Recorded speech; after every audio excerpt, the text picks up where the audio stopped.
Good morning. This is Father Stephen Kelly from St. John's Church in Detroit. We're continuing our series of daily morning meditations, where we generally look at one or another of the lessons that are assigned for morning or evening prayer, what is known as the Daily Office Lectionary. And for today, Friday, let's take a look at the lesson that's assigned from the book of Esther. Now, Esther is a fun little book.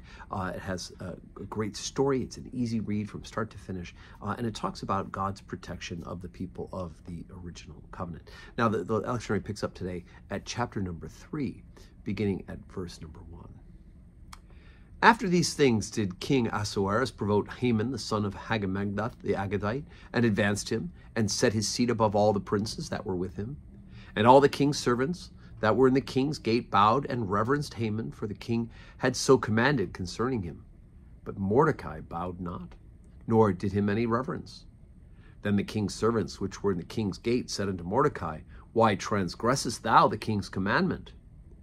Now it came to pass, when they spake daily unto him, that he hearkened not unto them, that they told Haman, to see whether Mordecai's matters would stand, for he had told them that he was a Jew. And when Haman saw that Mordecai bowed not, nor did him reverence, then was Haman full of wrath. And he thought scorn to lay hands on Mordecai alone, for they had shown him the people of Mordecai. Wherefore Haman sought to destroy all the Jews that were throughout the whole kingdom of Ahasuerus, even the people of Mordecai. In the first month, that is, the month of Nisan, the 12th month of the year of the king Ahasuerus, they cast pur, that is, the lot before Haman from day to day, and from month to month to the 12th month, that is, the month Adar.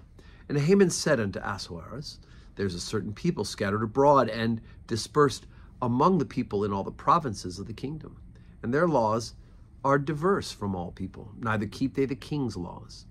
Therefore it is not for the king's profit to suffer them. And if it please the king, let it be written that they may be destroyed. And I will pay 10,000 talents of silver to the hands of those that have the charge of the business to bring it into the king's treasuries. And the king took his ring from his hand and gave it to Haman, the son of Hammedatha, the Agagite, and the Jew's enemy. And the king said to Haman, The silver is given to thee, and the people also, to do with them as seemeth good to thee.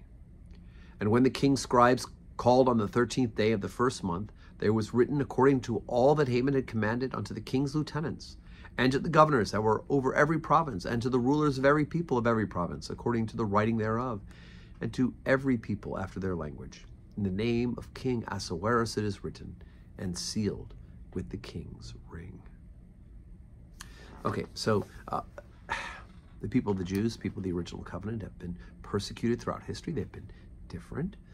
And of course, they've been unique in that they've had the only ones who have had that relationship with God in a covenant form until, of course, the coming of Jesus Christ, when that covenant is now been superseded by the bigger and new covenant, which includes the Jews and all the rest of the Gentiles who come to know him by faith. All of us are called by the same exact means into relationship with God. And so we hear of different stories throughout the Old Testament where the Jews are targeted by people who are jealous. Right, here's Haman, who's upset because Mordecai's not paying him homage and worshiping him, basically. So his pride and his dignity are offended. And to do that, he not only wants to lash out at Mordecai, but anybody else who might have the gall not to follow the king's commands and to pay special homage to Haman, his servant. So anyway, it's going to be a good story, and you can go ahead and read ahead the whole story because the ending, of course, ends up on the side of the people of God.